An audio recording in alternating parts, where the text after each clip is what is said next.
പക്ഷേ അവരെ ഇന്നത്തെ ഡൂഡിൽ ഞാൻ എന്നോട് തന്നെ ചെയ്യണ ഒരു ചലഞ്ചാണ് കേട്ടോ. അപ്പോൾ നമ്മൾ ഇത്രയും കളേഴ്സ് മാത്രമേ ഇന്നത്തെ ഡൂഡിലിന് യൂസ് ചെയ്യണുള്ളൂ. ഈ ഒരു ക്യാൻവാസ് ബോർഡിൽ നിങ്ങൾ കണ്ടിട്ടുണ്ടാകും, പൊതുവേ ഞാൻ എല്ലാ കളേഴ്സും യൂസ് ചെയ്തിട്ടാണ് ഡൂഡിൽ ചെയ്യാറ്.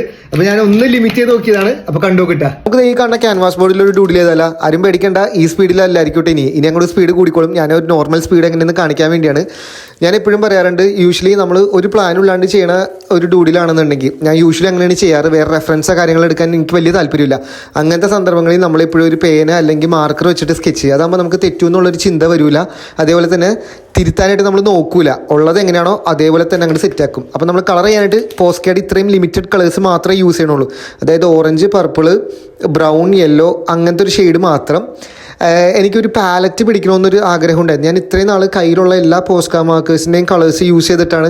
എനിക്ക് എപ്പോഴും ഭയങ്കര ഒരു ആഗ്രഹമാണ് ഇങ്ങനെ വർക്ക് എപ്പോഴും കളർഫുൾ ആയിട്ടിരിക്കണം, കാണുന്നവർക്കൊരു പ്ലസൻറ്റ് ഫീൽ, ഒരു ചിരി കൊണ്ടുവരിക, ഭയങ്കര കളർഫുൾ ഡോപ്പമീൻ അങ്ങനത്തെ ഒരു ചിന്തയാണ് എനിക്കുള്ളത് എപ്പോഴും ഞാൻ വർക്ക് ചെയ്യുമ്പോൾ. ഇത് ഞാൻ എന്നെ തന്നെ ഒന്ന് ലിമിറ്റ് ചെയ്തിട്ട് ഞാൻ കുറച്ച് കഷ്ടപ്പെട്ട് ഇതേപോലത്തെ ഒരു ലിമിറ്റേഷനിൽ വരാനായിട്ട് അപ്പോൾ അങ്ങനെ ചെയ്തെടുത്ത ഒരു വർക്കാണിത്. അപ്പോൾ കണ്ടു നോക്കിയിട്ട് ഇഷ്ടപ്പെടുവാണെന്നുണ്ടെങ്കിൽ സപ്പോർട്ട് ചെയ്യാൻ മറക്കരുത്. പിന്നെ നമ്മൾ ഏത് വർക്ക് ചെയ്താലും ഒരു ഔട്ട്ലൈനിങ് എപ്പോഴും കൊടുക്കാറുണ്ട്. ഞാൻ ഇടയ്ക്ക് ചിലതിന് ചെയ്യാണ്ട് നോക്കിയിട്ടുണ്ട്, പക്ഷേ എനിക്കത് അത്ര ഇഷ്ടപ്പെട്ടിട്ടില്ല. അപ്പോൾ ഇതാണ് നമ്മുടെ ഫൈനൽ റിസൾട്ട്. അപ്പോൾ നിങ്ങൾക്ക് ഇഷ്ടപ്പെട്ടെങ്കിൽ സപ്പോർട്ട് ചെയ്യുക. അടുത്ത വർക്കായിട്ടാണ് കേട്ടോ.